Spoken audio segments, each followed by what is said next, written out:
How does the DSN work?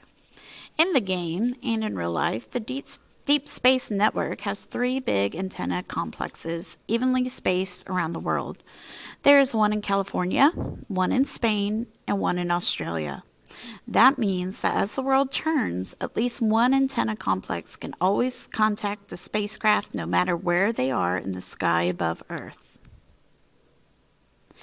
As Earth turns, the antennae need to rotate and move their large curved dishes to keep in touch with the spacecraft.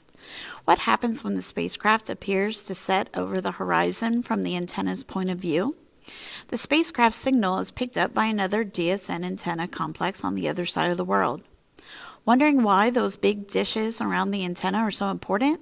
Check out this activity you can do with a friend, and that link should work. So if it's something you want to do extra at home, feel free. With this design, NASA keeps track of all the information and instructions going to and from its spacecraft. Pretty cool, right? In this game, you'll uplink and downlink data with NASA's spacecraft. You'll also have to swivel the big antenna dishes to maintain contact as Earth rotates. Make sure you don't lose any important data coming down from the spacecraft. You'll be gathering data from and sending instructions to these 5 NASA missions. There is the Mars Reconnaissance Orbiter, the New Horizons. This is the Kuiper Belt objects. It researches or takes data on the Kuiper Belt objects. The Parker Solar Probe, which studies the sun. We have Juno, which is studying Jupiter. And the Lunar Reconnaissance Orbiter that studies the moon. So after you read that and you feel comfortable, you can click on this link here. And it's going to take you to this game. Let me move this over so we can see it.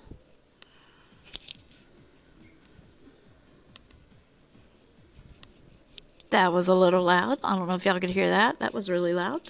And so you are going to, I'm going to turn it down a little more. So you're going to hit Start Game. And you are going to be using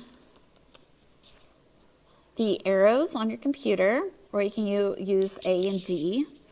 And you're going to try to uplink. So you gotta kind of, I'm not very good at this, but you kind of have to move it around and try to get data to and from the orbiter. So now that one's out of sight, so now you're using that one in Australia. So you gotta kind of work as the Earth is moving. Okay, I'm gonna stop because I am embarrassing myself. And that is how you do it. Let me know if you have any questions.